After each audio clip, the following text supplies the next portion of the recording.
지난 20일 서초구의 새마을 금고에서 권총으로 직원을 위협하고 2,400여만 원을 강탈한 피의자 최모 씨가 오늘 검거가 됐습니다. 경찰에서 이 CCTV 전문가 14명이나 투입을 해서 결국에 잡았다고 하는데 먼저 경찰의 브리핑 내용 직접 들어보시겠습니다. 생활비가 모자라서 지인 등에게 약 2천여만 원 상당을 빌렸고 아들이 불미스러운 일에 연루돼서 그 일을 해결하기 위해서 약 3천여만 원이 필요했다고 합니다. 범행 후 정성 카지노로 간 사실 등을 봐서는 평소에 도박이나 경마에 좀 관심이 있었던 것으로 판단은 되는데 약 4년 전에 새마을금고에서 통장을 개설한 사실이 있습니다. 그 사실을 이제 떠올려서 범행 대상으로 삼게 되었고요. 이동희 차장, 네. 빚 갚으려고 범행을 했는데 범행 당일에 바로 또 정선 카지노에 갔다? 그럼 결국에는 빚도 도박 때문에 진 거 아닌가요? 뭐 납득이 안 되는 설명을 하고 있는데요. 생활비로 2천만 원을 빌렸고 그리고 또 아들이 뭔가 문제를 일으켜서 거기에 그 일을 해결하기 위해서 3천만 원가량이 필요했다고 그래서 범행을 저질렀다라고 설명을 했는데요. 정작 범행을 저지른 20일 범행 직후 바로 정선 카지노로 달려가서 돈을 마구 썼고요. 그리고 24일 서울로 돌아와서는 다시 화상 경마장에 가서 또 노름에 빠졌다는 게 경찰의 설명입니다. 그렇군요. 그러다 보니까 범행 동기가 무엇인지 사실 아직 분명한 건 아닌 것 같습니다.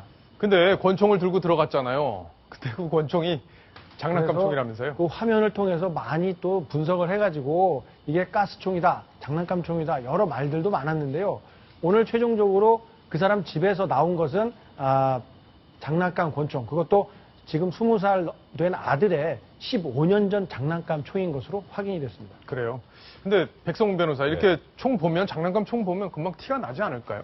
근데 이게 생각보다 그 은행 강도를 맞이하게 되면 그 예. 총이 진짜인지 아닌지 그 명확하게 잘 판단하기 쉽지 않고요. 정신적으로 힘들게 좀 굉장히 혼란스러운 상황에 처하게 되기 때문에 그러니까 이번에 뭐 장난감 총에 그 전에 사전 답사할 때도 같은 옷 입고 같은 헬멧 쓰고 간 게 좀 허술한 게 아니냐라는 뭐 그런 분들도 있는데 예. 사실 그건 아닌 것 같아요.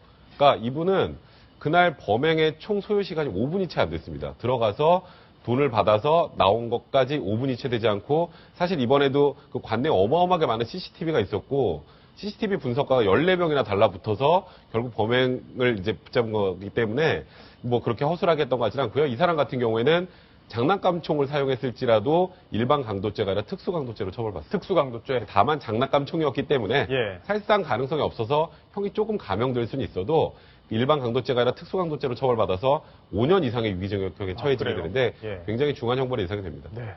이동희 차장, 다른 사건 이야기도 하나 해봐야 될 텐데 아시아나항공에 탔던 슈퍼모델 출신의 여성이 라면 먹다가 뒤었다면서요. 근데 억대 소송을 냈다. 그렇습니다. 이 피해를 주장하는 여성은 내가 슈퍼모델 출신으로 외모를 가지고 어떤 비즈니스를 많이 했다. 그런데 비즈니스석을 타고 여행을 가려고 하던 도중에 이 스튜디오 승무원이 라면을 없는 바람에 내 신체에 큰 화상을 입어서 예. 2억대의 소송 비용을 받아야겠다라고 하면서 이 소송을 냈습니다. 그래요. 근데 많이 다치긴 다친 모양이더라고요. 저도 사진을 봤는데 화상을 많이 입었더라고요. 근데 이제 몇 가지 화면에 보시는 것처럼 이 아시아나 쪽하고 주장이 크게 엇갈리는 부분들이 있습니다. 예. 승객의 주장은 기체가 흔들려서 승무원이 나에게 라면을 2차례 쏟았다. 이렇게 주장을 하고 있지만 항공사 측에서는 그게 아니라 서빙을 하려고 하는데 승객 팔이 닿으면서 네. 쏟아지게 됐다. 승객이 쳤다. 이렇게 했고요. 사고 후에 대처를 봐도 승객 쪽에서는 의사를 찾아달라는 요청을 항공사 측이 무시했다라고 주장을 했는데요. 반면에 항공사 측에서는 기내에 있는 의사를 수소문해서 찾았고 그 의사의 처방 지시에 따라서 적절한 응급처치를 했고 그러다 보니까 우리의 큰 과실이 없기 때문에 향후 치료비까지 지급을 하겠다라고 맞서고 있는 상황입니다. 그렇군요. 얼마나 다친 거예요?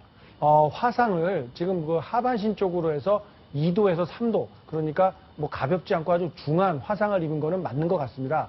더군다나 그 임신이나 이런 게 어려울 정도의 부상을 입었기 때문에 이 여성으로서는 상당한 큰 피해를 입었다라고 주장하는 게 무리가 아닌데요. 다만 항공사 쪽에서는 우리의 결정적인 과실이 아니다. 그렇기 때문에 그런 거액을 물어줄 수는 없다. 이런 반론을 펴고 있는 겁니다. 예. 근데 이번 사건 같은 경우에는 사실 일단 진위 공방부터 좀 해봐야 될 것 같습니다. 일단 이 여성분 입장에서 치료비만 배상을 받고 끝내기는 사실 쉽지 않았을 것 같고 물론 항상 이런 부분이 문제되면 자기가 그동안 일을 못하는 일실손해나 뭐 지금 말씀하셨던 저렇게 중환화상에 자기가 하고 있는 일도 힘들어지고 뭐 주요 부위 화상으로 임신까지 어려워진 상황이라면 위자료나 그런 부분까지 책정이 된다면 굉장히 많은 뭐 금액을 배상받을 수 있겠지만 예. 최초에 지금 진실 공방하는 게 기류가 흔들려서 그것 때문에 승무원의 과실로 쏟은 건지 아니면 정말 승객이 실수로 손을 쳐서 그러면 손을 쳤다면 그 부분에 대한 과실이 인정되기 때문에 배상이 굉장히 감격이 되거든요.